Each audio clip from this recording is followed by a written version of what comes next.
it's Tania Gabrielle, Wealth Astro-Numerologist. Welcome to Star Codes. This is our weekly podcast where we look at an upcoming event in the stars and numbers. And in this case, it is the final lunation and the final full moon of 2023, the Cancer full moon. And the amazing thing is, we began 2023 with a Cancer full moon on January 6th. That one was at 16 degrees Cancer. This final full moon in 2023 happens on December 27th, Universal Time, and December 26th in the Americas, and it occurs at 4 degrees Cancer. So we're going to look at those numbers in a moment in terms of the numerology, and of course, the whole astrology, the aspects, the numerology within the astrology. And so let's get started. This forecast is for all signs because all of us have Cancer in our birth chart. So we have the moon in Cancer at 4 degrees and the sun in Capricorn at 4 degrees somewhere in our birth chart. So the forecast applies to you and everyone else. So on December 27th, Universal Time at 12:33 a.m. in London, and that would be December 26th in the Americas at 7:33 p.m. Eastern, 4:33 p.m. Pacific, we have this amazing full moon in Cancer. And as I said, it happens at 4 degrees, and that actually is quite significant because in 2024, which is just a few days after this final full moon in 2023, we are entering an 8 universal year. And 4 is half of 8. So 4 is actually part of the 248 triad in numerology, and this is the manifestation triad. So we're being asked in the final days of the year to really look at what we want to manifest. What are we manifesting to begin with? Be very clear about that and take responsibility for it, because the number 4 actually is all about responsibility. And Capricorn, where the sun is opposite the Cancer full moon, is also about taking responsibility. Capricorn is ruled by Saturn. And if you remember, Saturn recently moved into Pisces and also recently stationed direct at 0 degrees Pisces after a long retrograde in that sign. And Saturn's sojourn in Pisces is huge because we're ending the Piscean age. And so Saturn is actually undoing what we need to undo.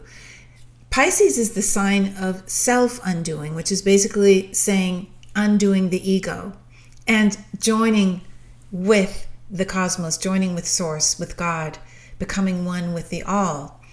And that's what Pisces stands for, is we are all one, having unconditional love for everyone. So Saturn in that sign is saying take responsibility for everything in your life. And that begins with what it is you believe to be true regarding love, regarding our connectedness to everything. And that means there's no ego. With an ego, you feel separate. You feel better than or lesser than, whichever it is, right, at the time. But you certainly don't feel connected to others. And you certainly don't feel a sense of needing to have empathy for a viewpoint that you disagree with or don't understand. So Saturn in the sign is saying, okay, all of that needs to be looked at, which is basically what we are doing right now. We are dealing with a lot of oppositional energy, and we are deciding, well, do I partake in the back and forth, the opposition, which is what a full moon is between sun and moon? They're in opposite signs. Or do I look at what it is we can agree upon that we all actually want in the end? Because in the end, we all want the same thing. We may go about it in very different ways, but hey, in the end, we all want to be happy and loved and have peace. So what this full moon in Cancer, which is the sign of love, it is the sign that the moon rules. So it is the sign of the heart, feeling, empathy, nurturing, the mother. When we have a full moon in that sign, we are really bringing things to a head. And the 4 degrees means get organized, get clear, get realistic about all those matters of the moon, matters that concern family, Cancer rules the 4th house, and this is a 4-degree moon. So the family figures greatly. Your home figures greatly. 4 governs the square, the rectangle or the square, which is architecture, and is also your literal home. It is real estate, but it also is your actual home family, your genetic history, past lives, everything to do with family. So all of those are, anyway, in this time of year, on our horizon, right? On our conscious awareness because of the holiday season. We're moving into New Year's at this time, and we're celebrating often with loved ones, usually with family or with our partner or with good friends. Either way, they are people who we consider our closest confidants, ones that are our beloved. So then we want to look at some more of the details in this lunation. And that would mean looking at some of the aspects that other planets make. First to the sun and moon. And first and foremost, that would be Jupiter. Jupiter is at 5 degrees Taurus in retrograde and is creating a beautiful trine to the sun and a sextile to the moon. Jupiter is the planet that sees beyond the horizon, that has the bird's eye view, that is expansive, that feels joy, that sees the wisdom behind things, that includes others, other cultures, other countries. Jupiter rules the 9th house in astrology, which is the house of multiculturalism, of the world, of international travel, right? Of accepting of others people's differences. So it's a beautiful planet to create a harmonious triangle with the sun and moon. So that really is the most important aspect. But what I love too is there are 2 other sextiles that the sun makes to Saturn, and then Saturn makes to Jupiter, and Jupiter makes to the moon. So there are 3 altogether. And you can see the blue lines. If you look at the chart, you can see the blue lines from the sun to Saturn, Saturn to Jupiter, and Jupiter to the moon. And those indicate a lot of harmony between those planets. And like I said, Saturn rules Pisces. Saturn is in the sign Pisces that Jupiter is the traditional ruler of. Before Neptune was discovered, because Neptune is the modern ruler of Pisces, Jupiter ruled Pisces. So we have this beautiful connection, not only of harmonious aspects, which are the actual geometric connections between the planets, but also between the signs and the planets that rule those signs themselves. And remember, Saturn rules Capricorn, and the sun is in Capricorn. So this is really tremendous, and it sets up a beautiful, very important opportunity here. Because not only is the sun trying to Jupiter, the moon is trying to Saturn, and it is sending us a message of getting serious about joy, about happiness, about gratitude. It's strange to say get serious about gratitude, but when you actually make it a part of your day where it's continuously inspiring you, especially during moments where you may not necessarily feel grateful, but you can use the idea that something that may feel challenging is for your highest good and turn it into a grateful moment. That is alchemy. That's you being the alchemist. That's you stepping in and saying, hey, I can control this. I can literally, by virtue of my attitude, my perception, make what feels really difficult into something that is like honey.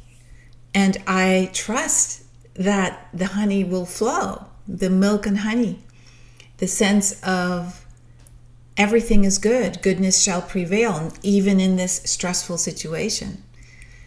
And by saying that and giving gratitude, you take that moment of reflection or that moment of deep breathing, and you remove yourself emotionally from the reactionary state, which is the ego state, which is the self-undoing that Saturn is in the process of, helping us all do in Pisces here.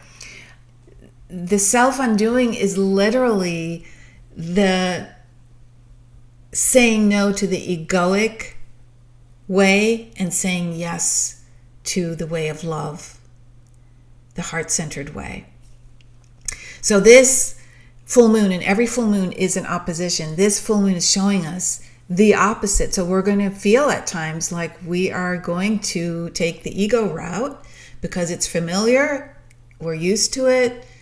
It may be still easier, quote unquote, than stepping back and not reacting and taking a breath and listening.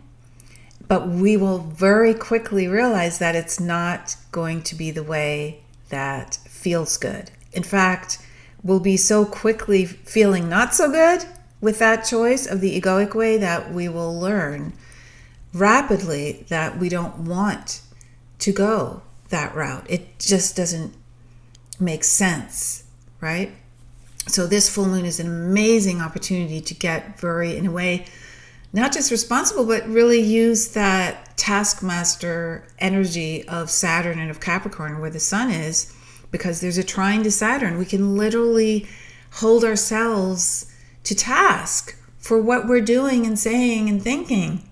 And this is good news, because once we do that, we are totally in control. We will not be controlled. We will not allow other external energy, whether it's a person or whether it's something we see online, whatever the case may be, we will not allow that to control us and how we think and how we behave and how we react.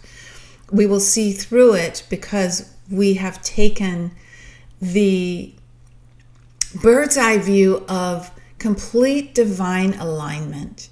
And when you go that distance of the Jupiter magnanimous approach, where everything is given grace, nothing is lost, nothing is never going to be able to shift. When you stay in that place, the whole sense of your existence has shifted, and you are now living the dream of paradise on earth, truly.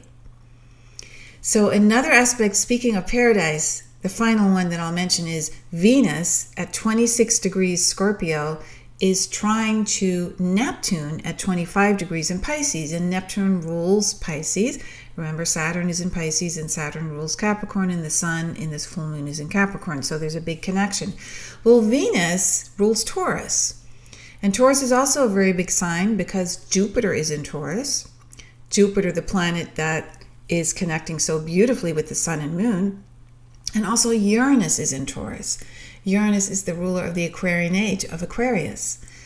So Venus creates this gorgeous trine to Neptune, and that is music to my ears, music to your ears, because these are the two planets of beauty and of beautiful music. And when they create a trine to each other, especially in the sign of Pisces and the sign of Scorpio, these are water signs, very heartfelt, deep signs, very sensitive, very psychic, then it is to our benefit, to our advantage, and to our great healing to listen to beautiful sounds and to surround ourselves with beauty. So I want to leave you with that, because when you partake in those qualities of life that are beautiful and loving and bring pleasure, you are putting your attention on everything that is good. It can be nature. It doesn't have to be music. It can be a beautiful painting or a beautiful note that you write, handwritten in cursive and send through the mail. It could be anything like that. It's really the choices that we have for creating beauty and love are unlimited, just like Jupiter. Just like the year we're about to enter, 8 universal year in 2024, we will know that it is unlimited, and our energy is unlimited as well.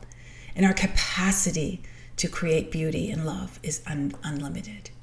And Cancer stands for love, and this is, after all, the Cancer full moon. Now, for more on this incredible time we live in and the shift that is taking place, I have a wonderful free masterclass for you at spiritualmasterclass.com, and it'll help you take your power back. It'll help you see what it truly means to be on a spiritual path. So I hope you enjoy that free masterclass. Again, you can watch it at spiritualmasteryclass.com. Have a beautiful week, a beautiful holiday week, and I will see you in next week's Star Codes podcast. Lots of love.